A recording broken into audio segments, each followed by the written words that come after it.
Que el Señor les bendiga, mis amados hermanos. Bienvenidos a una transmisión más de su iglesia al aire. Jueves de estudio bíblico. Recuerde, siempre es importante seguir aprendiendo más de la palabra de Dios. Vamos a estudiar en esta noche lo que es Dios y la relación con el hombre. Dios y la relación con el hombre. Vamos a estudiar para ello en el libro de Efesios, la carta a los Efesios capítulo 2, versículos del 1 al 3. Les invito a que me acompañen en la lectura de la palabra del Señor, para que podamos aprender un poco más en esta noche.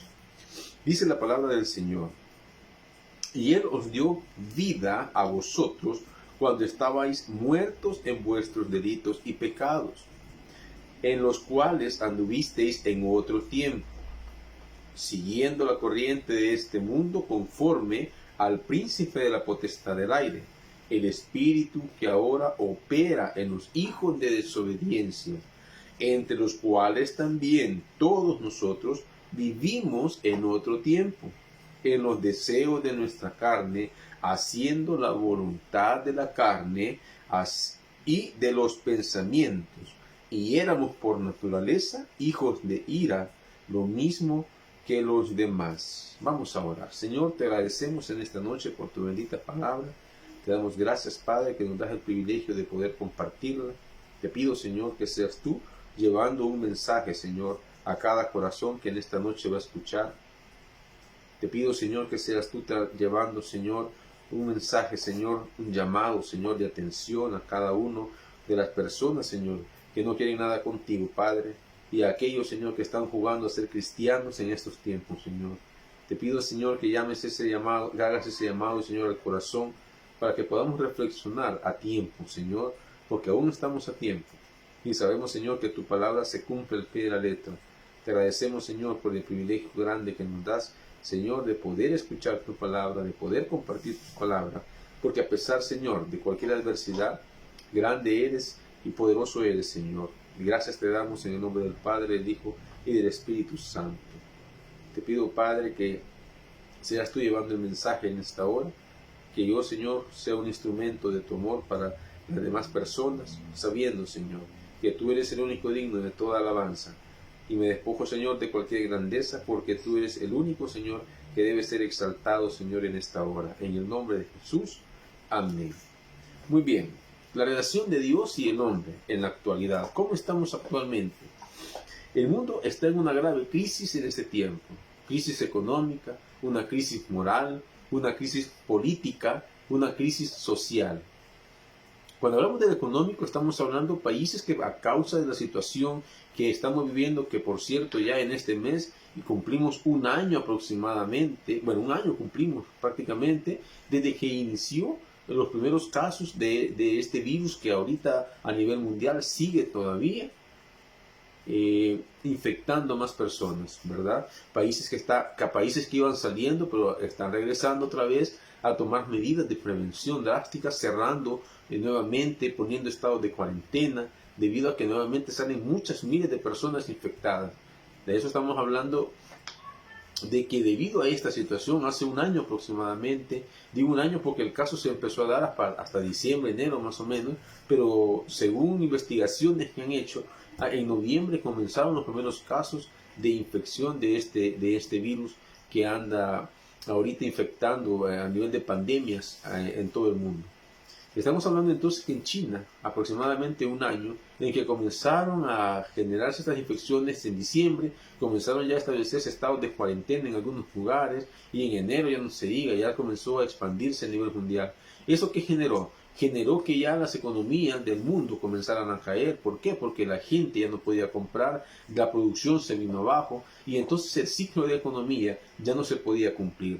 A eso se le llama en economía una recesión. Poco a poco el mundo fue cayendo en una recesión económica, lo que implica que no hay dinero para comprar, implica que no hay trabajos, implica que no hay producción porque no hay demanda, a excepción de lo que son los elementos básicos para que una persona pueda subsistir o sobrevivir. Eso implica entonces que la economía comenzó a caer en una recesión. Los empleos, por ejemplo, en nuestro país se han sentido, ¿verdad? A nivel de empresas que ya no pudieron sostener la situación económica en la que estaban. Entonces tuvieron que comenzar a despedir gente, quitar gente, porque ya sus puestos de trabajo ya no eran viables sostenerlos, porque no tenían el dinero para poder pagar los salarios de las personas. Además no tenían, aunque produjeran ya sea bienes o prestaran servicios a la población, implicaba de que ya no había quien los necesitara, porque todo tenía que cerrarse, a menos que fueran servicios esenciales los que ellos podían brindar. Caso contrario, empresas cerraron, muchas empresas han cerrado, muchos empleos se han perdido y pocos se han recuperado hasta esta fecha. Crisis económica, una crisis moral también. La crisis moral implica, por ejemplo, que de los mayores problemas que tenemos, inclusive dentro de la iglesia, en este tiempo, no solo en nuestro país, sino que a nivel del mundo también, es el adulterio en las personas, es la fornicación, es el libertinaje en que las personas viven. A eso le llamamos una crisis moral. Para las personas puede ser algo inofensivo, puede ser algo en lo cual decimos no sucede nada, pero ¿cómo no? El desenfreno de los problemas sexuales en las personas ha llevado incluso a embarazos no deseados, y eso conlleva al aborto que se está dando. En muchos países se tiene la agenda de que se cambien las leyes para que se legalice el aborto en la población. Le llaman aborto terapéutico. Pero la pregunta es, ¿qué culpa tiene un niño que ha sido procreado, pero que no ha sido planificado, sino que ha sido por el libertinaje de las personas, de cómo han vivido su vida, o cómo viven su vida, que conlleve a que ese niño debe morir? Recuerden, nuestra Constitución dice que la vida es importante para las personas, y que la persona es lo más importante para la sociedad, para el Estado, y que se reconoce la vida de la persona desde la fecundación. Eso implica entonces que en muchos países así están sus constituciones, pero hay una agenda ahorita que se está tratando de llevar acerca del aborto, ¿verdad? Quieren legalizar el aborto. En pocas palabras, quieren legalizar el matar a otra persona. Y es un tema de discusión, es un tema que es muy abierto de discusión, de unos que dicen que sí, otros que dicen que no, etcétera, ¿verdad? Los que dicen que no, los que dicen sí, lo critican, y viceversa.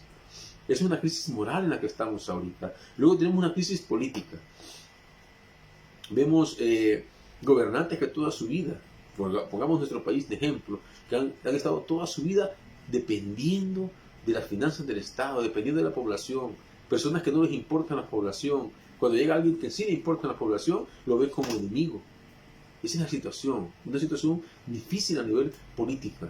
Toda la población de alguna forma hacemos política, aunque nosotros digamos, a mí no me interesa lo que ese partido haga, a mí no me interesa lo que ese otro persona que política haga, pero no, todos hacemos política de alguna forma. Somos parte de la misma sociedad y somos parte del Estado. Lo que sucede es de que se nos ha vendido una cosa diferente. Por ejemplo, la Constitución establece que nosotros como población, el Estado, que es la sociedad, la gente, pone a los gobernantes. En ese sentido, y es una realidad, los jefes de los gobernantes deben ser la población. Pero una vez las personas que están en el poder, se les olvida la población. Y la población dice, no me quiero meter en problemas, pero se pasan quejando toda su vida. Entonces hay una crisis política. A los gobernantes no les importa la población, y a la población no le importa lo que suceda. Y cada quien es como que diga, sálvese quien pueda. Vamos a hacer lo que podamos, e incluso en la misma población tenemos en los grupos a los pobres. Imagínense ahorita con ese temporal, con este ciclón que se vino, ¿cuánta gente vive en la calle? ¿Quién le va a ayudar a esas personas? ¿Quién va a velar por esas personas? Entonces hay personas que no les importa, hay que ver a cada quien cómo hace. Eso es lo que dice la gente. Entonces hay una crisis política, y eso conlleva la crisis social también, que es lo que estoy hablando. A la gente pobre hay que ver cómo hace, y si alguien le ayuda, pues entonces hay personas que ven mal esa situación. Entonces es una crisis complicada, ¿verdad? Muchas personas no analizan esta situación, pero realmente la gran pregunta es, entonces nosotros como creyentes, como cristianos, como personas que creemos en Dios, y si conocemos a Dios como dice la Biblia, que es, ¿por qué vamos a dejar que las cosas sucedan supuestamente porque así debe de ser? Y no vamos a hacer absolutamente nada para que eso pueda cambiar. Entonces ese es el error en el que caemos todos.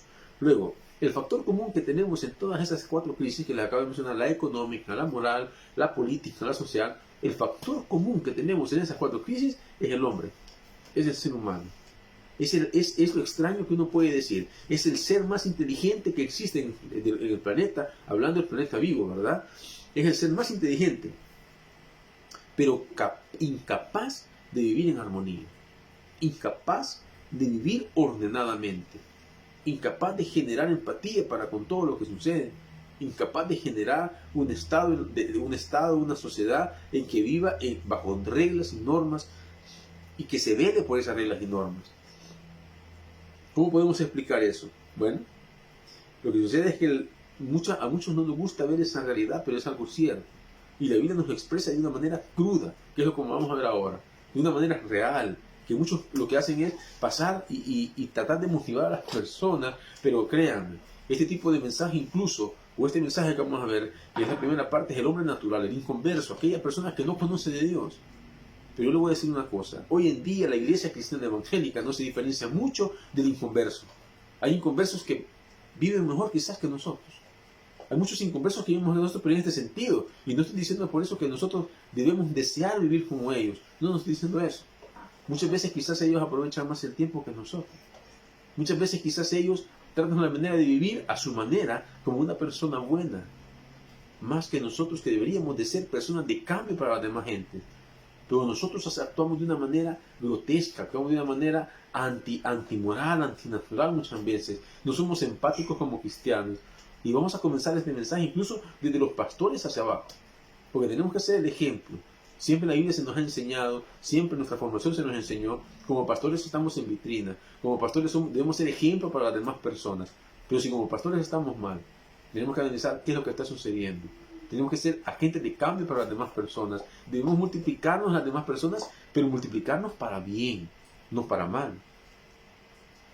Entonces la Biblia nos enseña eso y la Biblia nos dice de una manera tajante. Dice en Efesios capítulo 2, versículos 1, dice que y Él os dio vida a vosotros cuando estabas muertos en vuestros delitos y pecados. El hombre natural, el inconverso, está muerto en sus delitos y pecados. El creyente es una persona que estaba muerta en sus delitos y pecados, pero cuando entrega su vida del Señor, cuando recibe a Jesús, ese sacrificio que Él hizo en la cruz del Calvario, mediante el cual, mediante esa sangre que derramó, nos dio vida, porque eso es lo que la Biblia nos enseña, esas son las buenas nuevas de salvación, pues Él nos dio vida, porque estábamos muertos en nuestros delitos y pecados.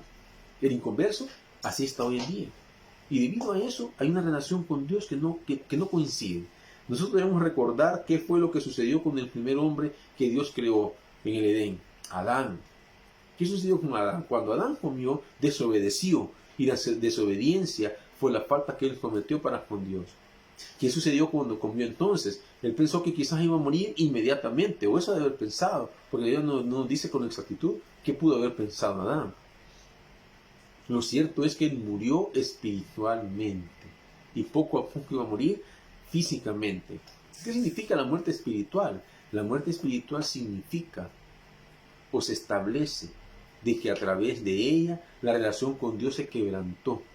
Dios hablaba cara a cara, dice allá en el Edén, con el hombre. Es decir, hablaba así como yo pudiese estar hablando con usted si usted estuviera enfrente ahorita. Así hablaba Dios con Adán. Pero a través de la muerte espiritual, producto de la desobediencia, Adán ya no podía hablar con Dios cara a cara. Dios se apartó. ¿Y por qué? Porque en Dios no hay maldad, no hay pecado. Entonces, ¿qué significa eso de esa muerte espiritual? ¿Cómo se manifiesta esta condición espiritual en el ser humano? La Biblia nos narra, Pablo nos enseña a través de este texto que acabamos de leer, tres condiciones o tres situaciones que usted y yo debemos de conocer para entender por qué el inconverso, el hombre natural, aquel que no quiere nada con Dios, aquel que la Biblia le llama necio, porque la Biblia dice de que aquel dice necio en su corazón, no hay Dios. Eso dice en la palabra. Aquel que dice que no hay Dios, aquel que dice que puede vivir como le da la gana porque Dios no le va a hacer nada, etcétera, etcétera. Eso la Biblia le llama necio. Entonces, ¿qué condiciones debe tener? Hay tres condiciones importantes que nosotros vamos a ver en esta noche para reconocer a aquella persona inconversa. Y que si yo o usted y yo estamos viviendo de esta forma, tenemos que poner atención a cómo estamos viviendo. Porque yo no voy a decir esta noche que el creyente ya perdió su salvación. La salvación es un proceso. La salvación no es algo que usted va a decir, ya oré y ya soy salvo. Es un proceso. Pedro nos dice en su primera carta, en el capítulo 1, que debemos cuidar nuestra tan grande salvación que Dios nos ha dado. ¿Por qué dice Pedro que debemos cuidar la salvación? Entonces yo no voy a hablar y no voy a entrar en una discusión teológica de que si la salvación se pierde o no se pierde. No voy a hablar de eso. Solamente le voy a dejar la reflexión de que usted debe analizar si en verdad usted es salvo o no. Porque la Biblia sí me enseña, el que es salvo vive bajo los frutos del Espíritu. Pero el que no es salvo, ese va a vivir bajo las obras de la carne. Porque eso es lo que dice en la Biblia. Entonces, tres condiciones o tres aspectos que Pablo nos menciona y que dice el versículo 2. Dice el versículo 2, en los cuales anduvisteis en otro tiempo, siguiendo la corriente de este mundo. Dice que el que nosotros antes estábamos muertos en nuestros delitos y pecados. Teníamos una muerte espiritual. ¿Por qué tenía esa muerte espiritual? Primero, porque andaba según la corriente del mundo. ¿Qué sucede entonces? Pablo nos está hablando en esta carta de un grupo de creyentes en la ciudad de Éfeso. Una ciudad cargada de idolatría, una ciudad cargada de ritos, una ciudad en la cual la gente vivía con inmoralidades y principalmente los pecados sexuales en ese lugar. Recuerdo yo en algún momento en Haití, que es un país en el Caribe, en el mar Atlántico, pero que se practica mucho la santería en ese lugar. Es un país totalmente pobre. Es un país que llega a catástrofe tras catástrofe. Dios está hablando con ese país, pero la gente de ese lugar no quiere nada. Y así hay muchos países, y así vemos muchas personas, prueba tras prueba, problema tras problema, y no entienden que Dios está hablando con ellos. Así era en este lugar. Personas que antes vivían en sus pecados sexuales, en idolatría, en problemas como estos, o sea, andaban perdidos en el mundo. Y de pronto llegan a conocer al Señor, llegan a conocer el Evangelio que Pablo predicaba. Pero ¿qué sucedió? Comenzaron a conocer el Evangelio, pero se comenzaron a retirar también. Volvieron a sus viejas raíces, volvieron a aquellas cosas que a Dios no le agrada. Entonces seguían esa corriente de ese mundo. ¿Qué significa eso? ¿A qué se refiere cuando Pablo dice la corriente de este mundo? Lo que está diciendo es que el ser humano no es libre. No escoge por sí mismo las cosas que va a hacer. Siempre se sugestiona. Siempre vienen otras cosas que vienen y dice, esta es la moda que tú debes seguir. Y cuando nosotros decimos la corriente de este mundo, le voy a poner un ejemplo. Hoy en día ha evolucionado tanto lo que se conoce como K-pop, que es el pop coreano. Y hay muchos jóvenes que están escuchando, hasta hay novelas, hasta hay series, y hay canciones, y hay grupos, cantantes coreanos. Esa es una moda musical, podríamos decir. Lo más interesante del caso es que nadie habla coreano. La mayoría de personas no hablan coreano, pero andan escuchando esa música. Esa es una moda. Es algo que no identifica a la persona.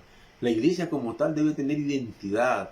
Una de las cosas que nosotros analizamos y decimos, ¿por qué Israel ha sobrevivido tantos años desde Abraham hasta el día de ahora? ¿Por qué ha sobrevivido tantos años? Porque ellos mantienen su identidad, porque ellos mantienen su idioma, mantienen sus costumbres, mantienen sus fiestas, independientemente de cómo sea, pero ellos mantienen sus alimentos, su ropa incluso. Ellos la mantienen todavía. O sea, ellos de generación tras generación les van enseñando a sus hijos esas cosas. No se avergüenzan de lo que son. Entonces no llega una moda, no llega otra, y total, cuando sucede eso, por ejemplo, nosotros aquí en nuestro país, hay mucha moda de Estados Unidos que está influenciando nuestro país. Entonces cuando viene esa moda y cuando viene esa forma de vestir diferente, fíjense que, por ejemplo, hay personas que me dicen, mira, a mí me cuesta ya ropa, me dicen. ¿Por qué? Le digo yo, porque solo ropa para sequitos hay, me dicen. A saber de dónde toman los modelos, me dicen, porque eso no es aquí en El Salvador. Aquí en El Salvador no somos sequitos, me dicen. Aquí somos gordos. El promedio de la población tiene sobrepeso en este país, ¿verdad? Por muchas razones. Porque, por ejemplo, una de las razones es que la pupusa aquí se encuentra en cada esquina. Y las personas aquí en El Salvador podemos desayunar, almorzar y cenar pupusas y no hay problema. Pero la pupusa engorda mucho a las personas. Por poner un ejemplo. Entonces la moda viene de otro país y viene bajo le vamos a llamar un estereotipo diferente. Personas que deben pesar 120 libras, 100 libras, 90 libras, pero aquí la gente no pesa eso. Entonces, ¿qué hacemos? Me dice la persona. Pues ni modo, le va a tocar mandar a hacerla, le digo yo. Porque si esa es la moda, y ese es el problema. La influencia de otros lugares viene a cambiarnos quiénes somos nosotros. Perdemos esa identidad. Entonces lo mismo sucede con las personas. Lo mismo sucede con el cristiano. Viene moda de una cosa, viene el mundo y dice otra. Es normal ahora el adulterio, es normal ahora la fornicación. Hagámoslo. Por poner un ejemplo. A eso le llamo yo moda. Entiéndase que eso es. Pero nosotros como creyentes, le voy a decir algo. La Biblia no pasa de moda. La Biblia es la misma que Dios entregó hace más de 3500 años. Y no ha cambiado. Es al contrario, el llamado es a que día a día nosotros debemos de vivir bajo los mandamientos que Dios nos ha establecido, bajo los mandamientos que Dios nos ha dado. Entonces, esa moda muchas veces nos cambia nuestra forma de pensar, cambia nuestros valores incluso. Y no debemos de permitir que nuestros valores cambien y que nuestra forma de pensar no cambie. Y nosotros como creyentes debemos permitir que la Biblia nos haga cambiar nuestra forma de pensar, nos haga establecer nuevos valores. Pero la persona inconversa vive según la corriente del mundo. Y entonces vive en un constante afrenta contra Dios todos los días. Porque los ejemplos que le acabo de poner son reales. Ahora resulta que el feminismo es un movimiento que se levanta en función de que ellos dicen, es que ya no debemos permitir que el hombre nos pisotee, tenemos derechos también, somos mujeres, podemos estudiar, podemos trabajar, podemos tener hijos, claro, pero debe de cambiar, dice la mujer. Y se vuelve feminista entonces. En sí, en esencia, no está mal el que la mujer se prepare, estudie, pueda trabajar. Lo mal está que el modelo bíblico establece que la cabeza del hogar es el hombre, la cabeza de la iglesia, de la mujer es el hombre, así como Cristo es la cabeza de la iglesia. Efesios capítulo 1 nos enseña eso también. Pero ¿qué pasa con el feminismo? El feminismo, al lado malo, voy a decirlo de esta manera, busca que la mujer esté por encima del hombre. Entonces, al final, si eso fuese así, es una especie de machismo, pero feminista, del lado de la mujer. Porque la mujer debe estar encima del hombre, entiéndase, ella debe de mandar, ella debe de ordenar, el hombre solo debe de hacer. Y si es posible, el hombre tiene que ser el ama de casa. No, yo no digo eso. El modelo bíblico debe ser un equipo. El matrimonio, la pareja debe ser un equipo en el cual se debe de trabajar juntos, no uno arriba del otro, juntos a la par. Son cosas diferentes. Entonces estoy poniendo ejemplo, la moda. Hoy la moda es el feminismo. Entonces eso conlleva a perder valores, eso conlleva a que entonces vienen los niños y entonces dicen, ¿cómo deben de ser las cosas? Debemos aprender a entender de que las corrientes del mundo, que no van a la par de la Biblia, y por eso es importante que estudiemos la Biblia, para que usted sepa discernir y usted sepa entender que las corrientes del mundo, cuando no es conforme a la palabra de Dios, nos conlleva a pagar consecuencias demasiado caras. Entonces, nuestra vestimenta, pues es un cambio que les mencionaba, la música que escuchamos, el ejemplo que les ponía de K-pop. ¿Qué hacemos con nuestro tiempo libre? ¿Qué hacemos con nuestro tiempo libre? Muchas personas agarran para una discoteca, muchas personas agarran para lugares en los cuales no deberían de estar. El inconverso está en lugares que es de perdición, vamos a decirlo de esa manera, lugares de perdición, lugares en los que no buscan a Dios, lugares en los que no agradan a Dios con eso. ¿Qué hacemos nosotros en nuestros tiempos libres? Fíjense que yo me recuerdo antes que cuando incluso, bueno, hay niños que no conocen lo que fue la guerra en El Salvador, pero hay personas ya que conocemos que lo que fue la guerra. Si ustedes se recuerdan, cuando se iba la energía eléctrica, había veces se iba porque se botaban los postes, ¿verdad? Y un bombazo, o de pronto tenían que racionalizar la energía porque no alcanzaba la producción de energía en El Salvador y entonces quitaban la energía quizás toda la noche a veces, o a veces le echaban un par de horas y ya. Pero el punto es que cuando no había energía en la casa, era el día o era el momento en que se platicaba en familia. En el momento en que se encendía una candelita, se ponía en medio y todos nos sentábamos a empezar a preguntar, papá, ¿y cómo hacías tal cosa? O mamá, ¿y cómo se trabajaba de aquel? ¿Cómo trabajaban ustedes cuando eran niños? ¿Y qué hacían cuando eran niños? ¿Y qué jugaban cuando eran niños? ¿Y qué comían cuando eran niños? Etcétera, etcétera. Lo mismo pasa hoy. Hoy todo el mundo clavado en el teléfono, clavado en una tableta, clavado en una computadora, clavado en los videojuegos, clavados en los programas Netflix, en YouTube, en televisión, lo que sea. Pero el punto es que no se comunican. Hoy resulta que desde la sala el niño le escribe a la mamá que está en el cuarto, tengo hambre. Ya ni siquiera va a tocar y le dice, mamá, ya tengo hambre. No, por teléfono le manda un mensaje. A ese nivel hemos llegado. A un nivel de que la tecnología, a un nivel de que la moda en el mundo incluso nos está absorbiendo a los creyentes. ¿Cómo están viviendo nuestros hijos? ¿Cómo estamos criando a nuestros hijos? Nuestros hijos se están criando en muchos lugares, en muchos hogares, se están criando solos. Y quien los guía es un teléfono probablemente. Ahí buscan todo. Sepa que ahí se encuentra de todo.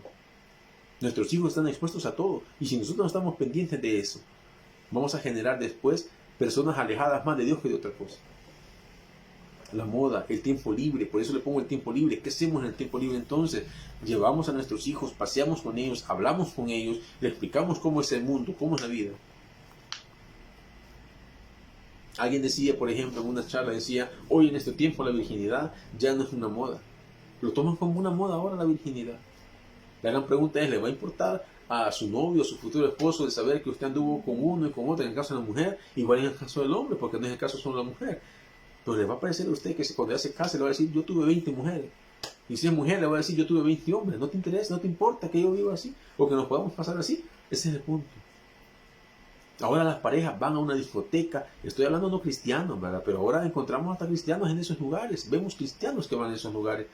Pero el punto es que ahí se conocen personas y de ahí salen a tener relaciones en otro lugar. Y ni se conocen, ni saben cómo se llaman, ni saben dónde viven, ni de dónde son. La pregunta es, ¿quién controla todo eso? ¿Quién hace que todas esas cosas sucedan? Esas corrientes del mundo, ¿quién hace que sucedan? Debemos entender entonces que es Satanás quien permite esas cosas. Es Satanás quien se encarga de engañar a las personas. Acuérdense que es el engañador, es el adversario. Ahora, Pablo describe de otra forma muy interesante y utiliza dos formas o dos palabras o dos formas de que nosotros podamos conocer. Entonces les voy a invitar a que vayan al capítulo 12, versículo 31 del Evangelio de Juan, para que veamos ahí cómo Pablo lo describe y vamos a encontrar dos cosas o dos maneras en que él lo describe. Juan capítulo 12, versículo 31 dice, ahora Jesús dijo estas palabras, y debemos entender eso porque Jesús lo enseñó. Ahora es el juicio de este mundo, ahora el príncipe de este mundo será echado fuera, refiriéndose a Satanás. Dice que es el príncipe de este mundo. Para que entendamos eso, lo primero que debemos entender que conforme al príncipe de la potestad del aire. Eso le dice al príncipe de la potestad del aire. En el idioma original la palabra príncipe significa gobernador, significa líder, significa entonces de que Satanás gobierna, lidera este mundo. ¿Por qué? Por la potestad que Dios le ha dado. Significa que todo eso que le estoy mencionando, droga, sexo, alcohol, lugares en los cuales la perdición, el mundo va y se pierde, pero el cristiano debe luchar todos los días, y ese va a ser otro mensaje que yo le invito a que esté pendiente. El cristiano debe luchar todos los días, es decir, cómo debe vivir el cristiano en un mundo lleno de pecado.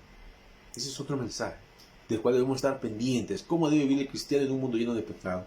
Pero por hoy, entiéndase que el príncipe de este mundo, el príncipe de la potestad del aire, significa gobernador o líder. Eso significa la palabra príncipe en el idioma original, es Satanás.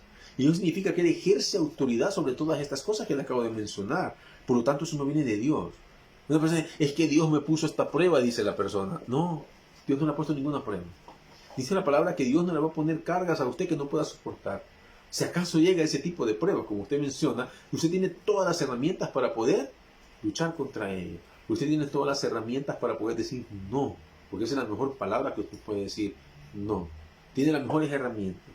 Por lo tanto, Satanás es el príncipe de la potestad del aire. En otras palabras, no solamente de este mundo, no es el príncipe o líder solamente de este mundo, el gobernador de este mundo, sino que también dice que es el príncipe o gobernador de las potestades, o tiene la potestad sobre el aire. ¿Qué significa eso? Sobre un mundo que no podemos ver, sobre algo espiritual. Recuérdese que Satanás es un ser creado por Dios. Y usted me va a decir, ¿cómo es eso? Acuérdese que Satanás es un ángel todavía, porque lo es. Pero él fue creado junto con toda la creación. Dice la palabra que él es un querubín. Fue creado como el ángel de mayor esplendor en aquel momento. Y tenía el privilegio de estar en el lugar más hermoso, estar en la presencia de Dios. Pero dice la palabra que su corazón se ensoberbeció, de tal manera que quería llegar a ser como Dios. No quería llegar a ser Dios, sino que quería llegar a ser como Dios. Eso dice la palabra. Debido a eso que se ensoberbeció su corazón, entonces lo que sucedió fue que Dios lo expulsa del cielo, lo expulsa de su presencia, pero aparte de eso, aquí viene el engañador, engaña a muchos otros ángeles. Y esos ángeles se vienen con él. Pero entonces el punto es que Satanás es un ser espiritual. Y todos los demás ángeles a quienes engañó Satanás para que pudieran rebelarse contra Dios, también son seres espirituales. Entonces a eso se refiere la palabra cuando dice el príncipe o de la potestad o de las potestades del aire, ¿verdad? El príncipe de la potestad del aire. Esto significa que también tiene poder o lidera a estos seres espirituales. Eso es lo que nos enseñan las palabras. Entonces, segundo, que debemos entender del por qué Pablo usa estas dos palabras referente a Satanás. Conforme al espíritu que ahora opera en los hijos de desobediencia, dice ahí Efesios 2. El espíritu dice que ahora opera en los hijos de desobediencia. Entonces, ¿cómo es eso? Entonces significa que los hijos de desobediencia son aquellos seres inconversos, aquellas personas que no quieren absolutamente nada con Dios, aquellos que uno les llega a decir, a predicar la palabra, a enseñar la palabra del evangelio, y aquellas personas dicen, mire, yo no quiero nada. Yo soy católico, le dicen a uno. Yo no voy a traicionar la religión de mis padres, dicen.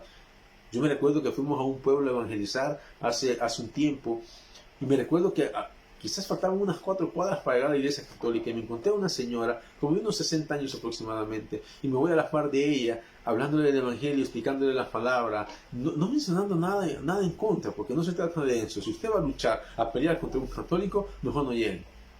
Se trata de ir a enseñarle la palabra, se trata de predicarle el evangelio, no de ir a pelear. Entonces yo iba con la señora platicando, conversando y enseñándole. Bueno, yo iba porque la persona se puso una cara toda seria, ¿verdad? Y no me hablaba, no me dirigía las palabras, pero yo no sabía para dónde iba la señora.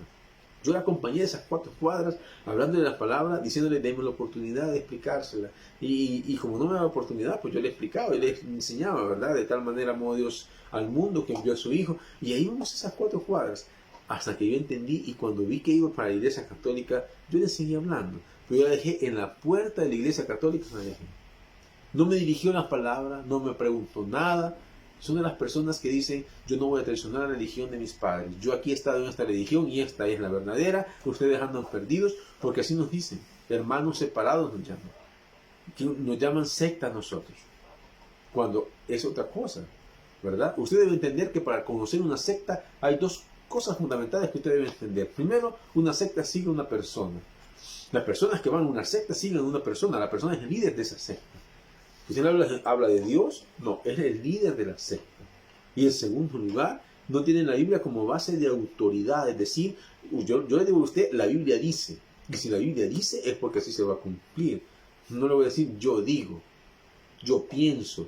Y como yo digo, yo pienso en lo que usted tiene que hacer. No, la Biblia es la base de autoridad para nosotros. Para una secta no es la Biblia la base de autoridad. Son las encíclicas, es el catecismo, es el libro del Mormón, por poner nombres, y otros textos. La Biblia del Nuevo Mundo, traducción del Nuevo Mundo, eso. Son bases de autoridad que de alguna manera las ha manipulado el ser humano. Pero recuerden que la Biblia es la palabra revelada por Dios, es otra cosa la que estamos hablando. Y esa es la autoridad que nosotros como iglesia tenemos. Entonces, algunos se burlan de la existencia de Satanás. Imagínense, pero diciendo que Satanás es real. La Biblia nos lo enseña que es real, es un ser espiritual que Dios nos creó en su momento. ¿Y aquí se estaba explicando eso? Dios lo creó bueno. Dios no lo creó malo a Satanás. A él se le ensoberbeció su corazón. Sí, lo creó con sentimientos, emociones propias. Él también tenía libre albedrío. Él también podía escoger entre estar con Dios o no. Pero dice que su corazón se ensoberbeció y Dios lo que hizo fue expulsado del Edén. Expulsado del cielo. Así como Satanás logró también que Adán expulsara del Edén, que Dios expulsara del Edén a Adán. De la misma forma. Porque así como hizo con él, él hace con las demás personas. Eso debemos entender. Así como pasó él, Satanás trata de imitar a Dios hoy en nuestro día. En este mundo trata de imitar a Dios, trata de enseñarnos que las cosas son buenas cuando son malas en realidad. Como no se le puede ver, muchos afirman que no existe, pero debemos entender que sí existe. Es interesante que la palabra se usa aquí, la misma palabra que se usa, fíjense bien, como Satanás es espíritu, eso es muy interesante, dice la palabra aquí en Efesios capítulo 2, versículo 2, que Satanás opera en los hijos de desobediencia. ¿Y cómo es que opera en los hijos de desobediencia? Porque es espíritu también. Utiliza a otros seres también de lo mismo para operar en esos hijos. Esos hijos de desobediencia son aquellos que no quieren nada con Dios. Ahora, de la misma forma, y aquí es la contraparte interesante que encontramos en la Biblia, que el Espíritu Santo opera en los hijos de obediencia. Esa es la diferencia. El Espíritu Santo opera en los creyentes. El Espíritu Santo opera en aquellos que ya entregamos nuestra vida a Dios, aquellos que queremos caminar de la mano con Dios, aquellos que queremos servirle a Dios de todo nuestro corazón. Entonces, de esa manera, el Espíritu Santo opera en los hijos de obediencia, y el espíritu de Satanás, porque es un ser espiritual, opera en los hijos de desobediencia, aquellas personas que no quieren nada con Dios. El verbo opera es que significa obra eficazmente para lograr lo que desea. Ese es opera. Dice que Satanás opera en los hijos de desobediencia, es decir, obra eficazmente para lograr lo que desea. De igual manera, el Espíritu Santo opera en nosotros, los creyentes. El Espíritu Santo también obra de una manera eficaz para lograr lo que desea. Pero nosotros nos resistimos muchas veces. Y ahí después nosotros decimos, ¿y por qué vivo así? ¿Y por qué estoy viviendo de esta forma? Porque nosotros no dejamos que el Espíritu nos guíe. No queremos escucharlo porque queremos vivir de otra manera. Tal como Dios obra en los hijos para lograr sus propósitos, así Satanás obra en los incrédulos. Dios obra a través del Espíritu Santo para lograr en nosotros, los creyentes, lo que Él desea en nosotros. Por eso usted y yo tenemos un propósito en el Señor. Todos tienen la oportunidad, incluyendo los incrédulos. Pero aquel que dice, no hay Dios, ese es necio. Esa persona es necia. Satanás obra en los incrédulos, y eso no se le olvide. Satanás obra en los incrédulos. Es por eso que ellos siguen la corriente de este mundo. Esa es la razón por la que nosotros estoy mencionando que ellos siguen, los incrédulos siguen la corriente de este mundo. Ellos siguen la moda, ellos siguen el feminismo, ellos siguen los pecados sexuales, la idolatría, el alcohol, los vicios. Bien, lo segundo que Pablo nos enseña, estamos hablando ahorita de las tres razones por las cuales la muerte espiritual llegó al ser humano y que todavía aquel inconverso está en una muerte espiritual. Por esto que estoy mencionando, hemos visto uno, porque sigue la corriente de este mundo. 2, porque hace los deseos de la carne. Versículo 3 dice, entre los cuales también todos nosotros vivimos en otro tiempo, en los deseos de nuestra carne, haciendo la voluntad de la carne, dice la palabra. Efesios 2, versículo 3. ¿Cómo es eso entonces? La segunda parte del problema humano ahora es un problema interno. Eso está interno en el ser humano. Lo que acabamos de ver, la corriente del mundo, es algo externo. Ahora algo interno es que nosotros vivimos bajo los deseos de la carne. La palabra deseo significa pasión. Yo me recuerdo que una persona que daba charlas motivacionales nos explicaba algo hace varios tiempos. Decía, si usted hace con pasión lo que hace, las cosas van a ser diferentes. Usted va a ser feliz, usted va a estar contento y las cosas van a salir de la mejor manera. Haga con pasión. Por ejemplo, hay un libro que se llama Predicando con Pasión, predicando con frescura. La pasión que yo le pongo a la predicación, al estudio de la Biblia, la pasión que otra persona le puede poner al fútbol, dice la persona. El problema es que la pasión la puede poner en cualquier cosa. Pero ese es el punto. Deseo significa un deseo muy fuerte o pasión. Además, el pronombre nuestra para cada uno de nosotros es individual. Entonces dice, ¿qué es la carne? Es la tendencia que en nosotros que nos lleva hacia el pecado, hacia todo lo que Dios no quiere. Esa es la carne, la tendencia que está dentro de nosotros que nos lleva a lo que Dios no quiere. Hay muchos cristianos viviendo en la carne hoy en día. Incluso se inventan cosas como el cristiano carnal, dice. ¿Cómo es eso? Hay ciertos contextos de las palabras en la Biblia. Eso lo encontramos en el libro de Corintios, capítulo 2. Pero ¿cómo es eso el cristiano carnal? Aunque es otro tema, pero el punto es que no puede haber un cristiano que esté dominado por la carne. Debemos analizar y reflexionar. No puede haber un cristiano que tenga el Espíritu Santo y que tenga a Dios en su corazón, que viva bajo los deseos de la carne. O es inconverso, o es incrédulo, o es creyente. Son dos cosas diferentes. Usted no puede venir e ir hacia lo que Dios no quiere, e ir hacia lo que es más natural para el incrédulo. Tenemos que entender ese tipo de situaciones. Son dos cosas totalmente diferentes. Esa naturaleza pecaminosa en nosotros es muy fuerte, produce tremendos deseos. Ya le dije, pasión, como cuáles, y pasiones carnales. Ahora va a encontrar aquí, dice, los deseos de la carne, los deseos de los vicios, los deseos de nuestra carne, las pasiones sexuales, dice uno, los deseos sexuales. La ociosidad son ejemplos de deseos de la carne o pasiones en la carne. ¿Por qué razón? Un deseo de ese tipo conlleva a qué? Por ejemplo, imagínese usted que debido a los problemas de las pasiones sexuales, por ejemplo, deseos sexuales, ¿qué sucede? Hay embarazos no deseados. Vienen jovencitas de 13, 14 años, 12 años, ya teniendo una actividad sexual activa, saliendo embarazadas. Y ahí viene el problema. Vidas truncadas, y en el peor de los casos vienen y empiezan a buscar el querer abortar a esa criatura. No lleva a nada bueno. Dice el caso que les ponía de no importa la virginidad, no importa lo que ella haga, el alcohol no sucede, no pasa nada en mí. Hay personas que llegan a su adolescencia a tomar alcohol, y ¿qué sucede después? Se hacen alcohólicos consuetudinarios, le llamamos, que están tirados en las cunetas. Pierden toda su vida, andan robando, andan buscando cómo conseguir dinero para sustentar su vicio. Esos son deseos de la carne que no llevan a nada bueno. Entonces el problema con los deseos carnales es que muchas veces, por no decir siempre, produce muchas dificultades, y ese es el punto central en que nos vamos a detener un momento. Los deseos de la carne conllevan a lo que nosotros vamos a llamar los resultados, ¿verdad? Las consecuencias de sus actos. Por ejemplo, los deseos de la carne muchas veces llevan a que familia, yo me recuerdo una persona que tenía un buen trabajo en un ministerio aquí en El Salvador, pero debido a su alcoholismo, él llegaba tarde a su trabajo, había días que no llegaba a trabajar. Debido a ello, lo primero que perdió fue su familia, su esposa, sus hijos. Lo segundo que perdió fue su trabajo. Y por más que él podía apelar y decir, no, yo no quiero perder mi trabajo, pues en realidad y en la práctica, él no estaba viviendo bien. ¿Qué sucedió entonces? La consecuencia de su alcoholismo, del deseo de su carne, lo llevó a perder todo: su familia, su casa, su trabajo. De tal forma de que quedó a vivir en la calle. En otros casos, el deseo sexual es la fornicación o el adulterio. En el caso del adulterio estamos hablando de una pareja o que ya están casados, tal vez hasta tienen hijos. ¿Y qué terminan haciendo? Perdiendo, teniendo que divorciarse porque ya no pueden convivir juntos. Cosas que no se pueden medir. Pero las consecuencias de la carne son difíciles. Hijos que se pierden también en las drogas a causa de ese tipo de situaciones en la familia. Debemos reflexionar y analizar lo que estamos haciendo. Aunque este mensaje principalmente va para las personas que no conocen de Dios, pero también va para aquellos cristianos, les dije yo, comenzando quizás desde la cabeza que Dios ha puesto en la iglesia, un pastor, los pastores, nosotros. Debemos analizar qué está sucediendo. Porque muchas veces la iglesia es el reflejo del pastor en ella. Debemos analizar qué está pasando.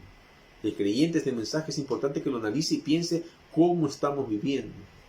Estoy viviendo bajo los deseos de la carne, yo también, siendo un cristiano, y que no debemos vivir bajo esos deseos. O estamos viviendo bajo la dirección del Espíritu Santo. Y si estamos viviendo bajo la pasión del Espíritu Santo, entonces los frutos del Espíritu deben verse en nosotros. Esa satisfacción libre de los deseos carnales es lo que causa tantos problemas en este mundo. La satisfacción. Yo me recuerdo que se nos enseñaba hace muchos años el gran costo que tenía, decía, 30 segundos de placer. Tenía un costo enorme. Y es eso, esa satisfacción de los deseos de la carne, lo que conlleva a consecuencias difíciles en todas las familias. Debemos entonces notar que Pablo también habla de los deseos intelectuales. ¿Cuáles son esos deseos intelectuales? Este incluye el orgullo, la vanidad, el egoísmo, la envidia, el chambre en las personas. ¿Cuántos cristianos no vivimos así? ¿Cuántos cristianos no viven con soberbia, altanería, con envidia y egoísmo? No pueden ver a otra persona prosperar porque están buscando cómo quebrantar esa prosperidad. Cuando yo siempre digo, yo como cristiano debo de alegrarme que otro cristiano prospera. Pero recuerden, nada de eso queda sin paga, porque hay consecuencias sobre todas esas cosas. El orgullo y el egoísmo, hay consecuencias grandes sobre todas las personas que hacen eso. Y peor aquellas personas que andan buscando dañar a otros. Aquellas personas que buscan dañar, que buscan hacer caer a otra persona. Peor si son de la familia de Dios. Mucho menos si fuera un inconverso. Hay consecuencias sobre todo eso. Y eso es lo que la Biblia nos enseña. Y debemos aprender. Por ejemplo, imagínense ustedes la envidia en el trabajo, los celos en el matrimonio. Eso no lleva a nada bueno, son consecuencias graves las que suceden. Entonces, la pregunta que usted debe hacerse en esta noche es, ¿está bajo el dominio de los deseos de la carne? ¿Está bajo ese dominio? Debemos de reflexionar, debemos de cambiar. Y por último, está bajo la ira de Dios. Aquella persona, hemos dicho la relación de Dios con el ser humano, con el hombre, pero estamos hablando del hombre natural, aquel que no quiere nada con Dios, aquel que vive lejos del pecado. La muerte espiritual entonces conlleva que el hombre está bajo la ira de Dios todos los días. ¿Y eso qué es? Me va a decir usted. Pues eso lo vamos a resumir así de sencillo. Es la determinación de Dios de castigar el pecado. Eso es estar bajo la ira de Dios. Es la determinación de Dios de castigar el pecado. No se lo olviden. Ejemplo, y aquí es donde quiero entrar también en un momento de reflexión. Sodoma y Gomorra. Lugares donde llegaron seres donde dijeron arrepiéntanse. Si no, este lugar va a ser destruido. No les importó. Sodoma y Gomorra fue destruido. Luego la maldad del hombre había incrementado mucho, dice el libro de Génesis capítulo 6. Dios mandó el diluvio. Ayer, ¿qué fue? Allá por los años 80, Dios manda el SIDA a la humanidad para detener la fornicación, el adulterio, los pecados sexuales. ¿Pero qué sucedió? Se incrementaron más. A la gente no le importa la enfermedad, el SIDA. Eso fue lo que apareció allá por los años 80. Las crisis económicas en Europa, en América Latina hoy en día, esta pandemia que vino, los huracanes que están viniendo hoy en día, Dios nos está hablando. Todo eso está bajo el control de Dios. La ira de Dios está sobre toda la humanidad y la humanidad no quiere nada con Dios. La humanidad quiere que Dios regrese ya, pero no está preparada la humanidad y mucho menos muchos cristianos no están preparados para que Dios regrese ya, para que Cristo venga ya. Pero deseamos que ya venga, predicamos que ya venga, cuando debemos preparar nuestro corazón, limpiar nuestro corazón del egoísmo, de soberbia, de altanería, de envidias. Debemos prepararnos para que Cristo venga en verdad. Pero viviendo de esa forma, Cristo todavía no viene. Debemos encontrar una iglesia sin manchas y sin arrugas. Debe de predicarse el Evangelio hasta el último de la tierra. Faltan muchas personas por alcanzar.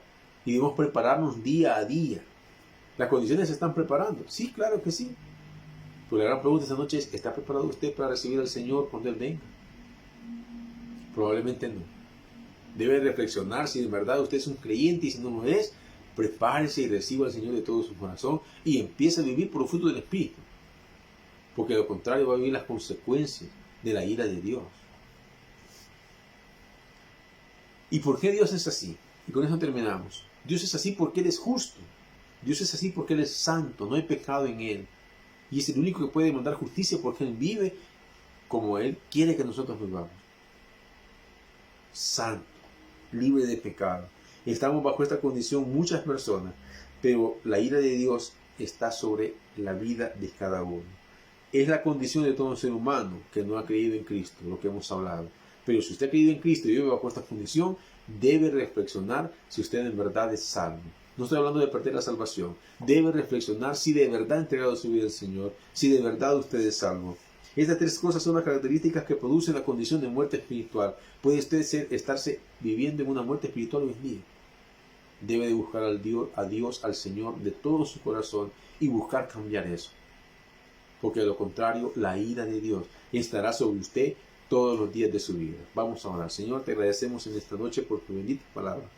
Te agradezco, Padre bendito, porque nos has enseñado, porque nos has permitido conocer esta noche esas tres condiciones de la muerte espiritual en la que muchos se encuentran en esta hora. Te pido, Padre, que seas tú llamando, Señor, a cada una de estas personas, dándole la oportunidad. Ten misericordia de todos ellos para que puedan recibirte en verdad, Señor, y tener un cambio de vida. Y aquellos que se hacen llamar hermanos, aquellos que creen que son salvos ya y que pueden vivir como quieren, hazles ese llamado, Señor, a su corazón, de que no es así. La salvación es un proceso. La salvación debemos cuidar.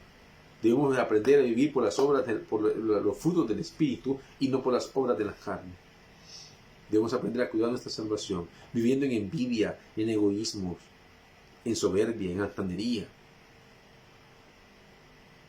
No vamos a alcanzar esa salvación. Sabemos que tu palabra es clara. Yo no estoy hablando de perder la salvación, estoy hablando de vivir conforme la palabra nos enseña, de vivir conforme Dios desea que vivamos. Así es que te pido, Señor, que seas tú enviando ese mensaje a cada corazón y que tu palabra no regrese vacía. En el nombre de Jesús, Señor, te lo pido. Amén. Así, mi amigo hermano, que usted no conoce del Señor, esta noche yo le invito a usted a que pueda recibir al Señor en su corazón. Recuerde que todo lo que hemos hablado, todo lo que hemos dicho, es importante que usted lo reconozca y usted acepte que vive en un estado de muerte espiritual. Y es importante que nosotros conozcamos al Señor y podamos aprender a vivir bajo los mandamientos que Él nos pide que vivamos. ¿Sabe? Que en el Antiguo Testamento se establece que hay aproximadamente 613 mandamientos o preceptos o normas que Dios dejó, entre las cuales hay normas morales, normas civiles y normas ceremoniales. En este tipo de normas se divide el Antiguo Testamento, específicamente los primeros 5 libros de la Biblia y específicamente el libro de Levítico. Lo importante es que hay 613, pero en el Nuevo Testamento ya no hay 613 preceptos, hay 1013 preceptos aproximadamente, dentro de los cuales nosotros debemos de vivir como cristianos, como creyentes. La norma de medición que Dios nos pone, moral, para que nosotros sepamos vivir, es alta, es exigente. Porque muchas personas creen que en una oración ya son salvos, lo cual no es así. Usted con una oración está entregando su vida al Señor y usted dice: Señor, yo quiero entregar mi vida a ti en esta hora. Pero a partir de ahí su vida debe comenzar a cambiar, debe tener la convicción de vivir conforme a lo que la palabra nos enseña. Así es que yo le invito esta noche a que realmente reciba al Señor en su corazón y cambie su vida. Ese cambio no es de un día para otro, pero con la ayuda del Espíritu Santo que llega a morar una vez que nosotros entregamos nuestra vida al Señor, todo es más fácil. Si en verdad entregamos nuestra vida al Señor y dejamos que el Espíritu Santo nos guíe, yo le invito en esta hora que usted entregue su vida al Señor. Llegue ahí donde está en oración al Señor y dígale: Señor, yo te recibo hoy como mi único y suficiente Salvador personal. Reconozco que soy pecador, reconozco que tú has muerto en la cruz y que esa sangre ha limpiado mi cuerpo y puede limpiar mi cuerpo de todo pecado y puede limpiarme, así como dice, de sacarme de esa muerte espiritual, porque he estado muerto en mi vida por mis delitos y pecados. A partir de hoy, Señor, yo te pido que seas tú dando mi vida a través del Espíritu Santo. Dios, Padre, yo quiero que seas tú gobernando mi vida a partir de esta hora, en el nombre de Jesús.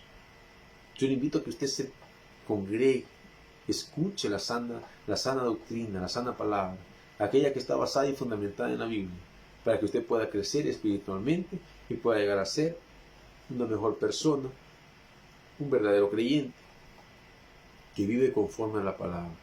Señor, te agradezco en esta noche. Te pido, Padre, que tu palabra no regrese vacía.